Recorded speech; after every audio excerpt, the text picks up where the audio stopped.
Praise the Lord. This is RevEssie here, coming at you on the 4th of March 2012. And I just came to discuss with you about Mark 6, something that I found in Mark 6 that is awesome.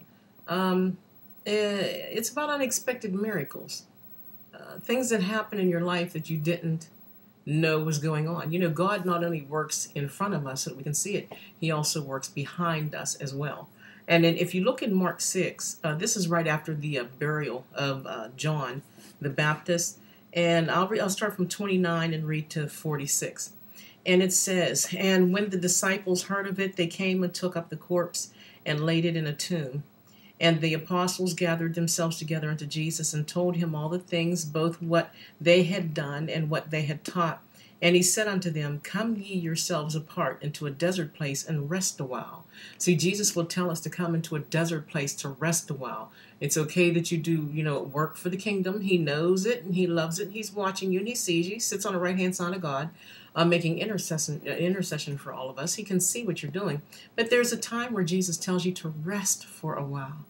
Amen. And then it goes on to say in verse 31, "For there were many coming and going, and they had no leisure so much as to eat." There were so many people were so busy that they didn't even have time to eat. And it says, "And they departed into a desert place by ship privately, and the people saw them departing and knew him, and ran afoot thither out of all cities, and outwent them, and came together unto him." Much like the preachers today, the big famous preachers, they come to your town. I went to go see a preacher in Pittsburgh one time. There were buses from everywhere, from Canada, all over America, everywhere to see this preacher. And this is what's happening here. People are coming from all over the place to see and hear Jesus.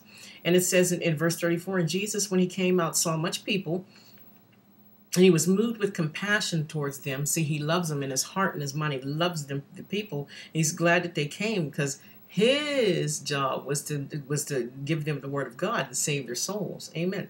And it says, "Because they were as sheep, not having a shepherd. And he began to teach them many things." See, one of Jesus' names is the great teacher. Jesus loved to teach. And I thank him for it. He taught a lot of people. Amen.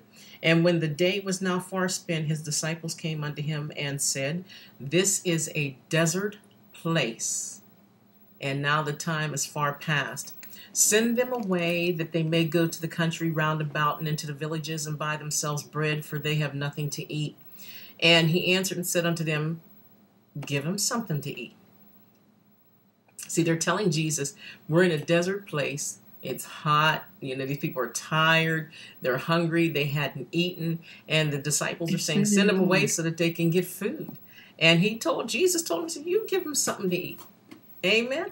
All right. And they said unto him, Shall we go and buy 200 penny worth of bread and give them to eat? And he said unto them, How many loaves have ye?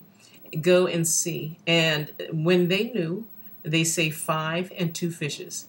And he commanded them to make everybody to sit down by companies in the green grass, upon the green grass. And they sat down in ranks by hundreds and fifties. And when they had taken the 5 loaves and 2 fishes, he looked up to heaven and blessed and brake the loaves and gave them to his disciples to set before them, like he does in communion. He blessed the bread, and then he broke it, and then he gave. He blessed, broke, and then gave. Amen. Same here.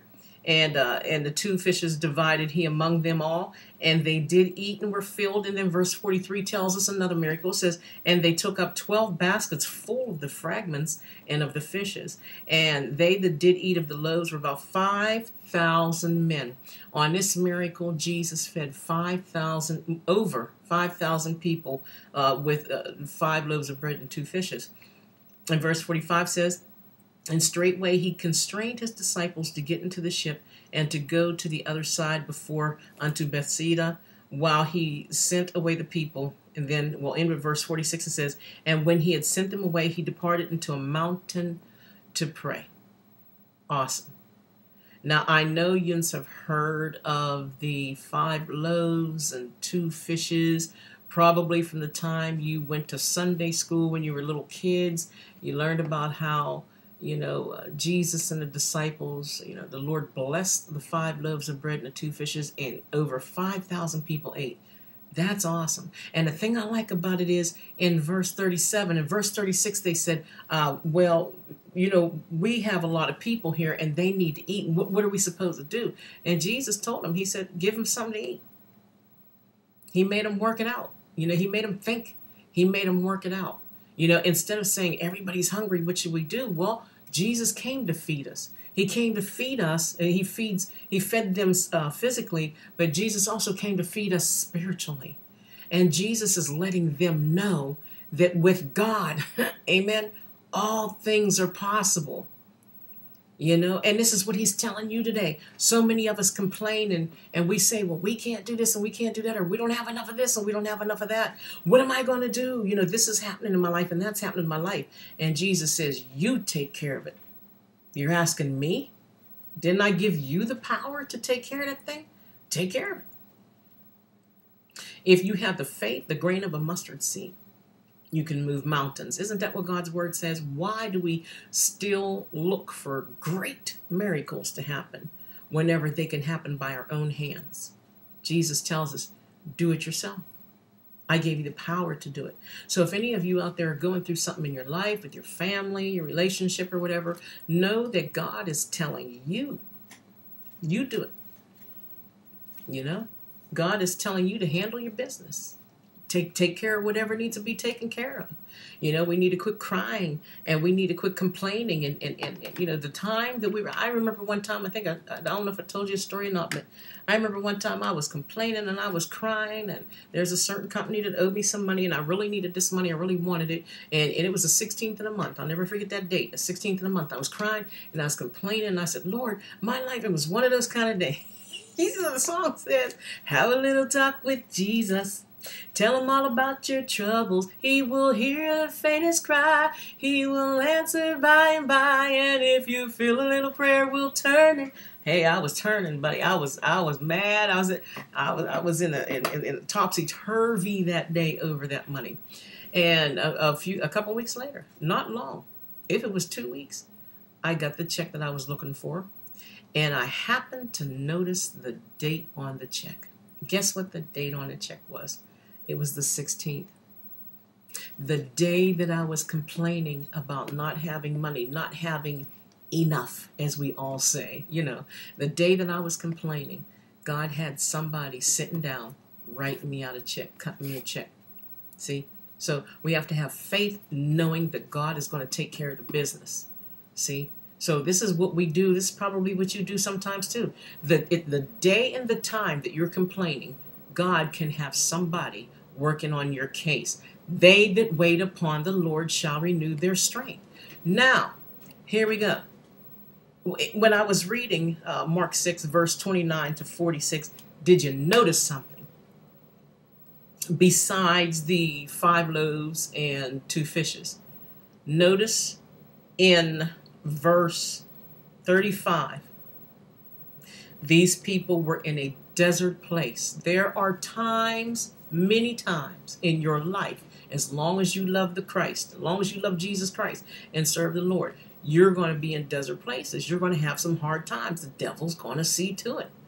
This is why you have to have faith in God. This is why you have to constantly pray. Pray as much as you can. And if you don't know how to pray, practice. Practice until you get it right, because God loves it. He just wants to hear you praying to him. Think, when you close your eyes, think of him. I don't care if you close your eyes and you see the throne, or if you close your eyes and you see a cloud, his Shekinah glory cloud, or if you close your eyes and you see a window, or if you just see green grass. Close your eyes and practice praying to the Father that loves you, your Abba Father. Watch, now they were in a desert place. God can take us from our desert place. And notice, if you read down further in verse 39, all of a sudden, they're in green grass. See? So God took them. And if you notice, there's nowhere in Mark 6 where somebody says, where did the grass come from? Oh, he did a miracle. No, they was enjoying that. They was with the Lord. If you're looking in the eyes of Jesus Christ, you don't have time to look around you and turn into a pillar of salt. And the Bible says, no man that puts his hands to the plow and looks back is fit for the kingdom of heaven. Keep your eyes on Jesus. Watch what happens. Keep your eyes on Jesus and watch what happens around you. Jesus will turn your desert places into green grass. That's my word to you. Jesus is. He wants to and is, as long as you allow him. Jesus will turn all of your desert places. I don't care if it deals with finances, relationships, husband and wife, boyfriend, girlfriend, school, teacher, jobs, military. I don't care what it is. Jesus, if you keep your eyes on him and keep your heart on Jesus, believe in him. Trust him. Trust in the Lord with all your heart and lean not to your own understanding. Please don't. And on all your ways, acknowledge him, and he will direct your path. And he'll turn your path from desert to green grass. Is God good or what? Hey, hey, RevEssie signing off. God bless you. And I hope you have an excellent week. Goodbye.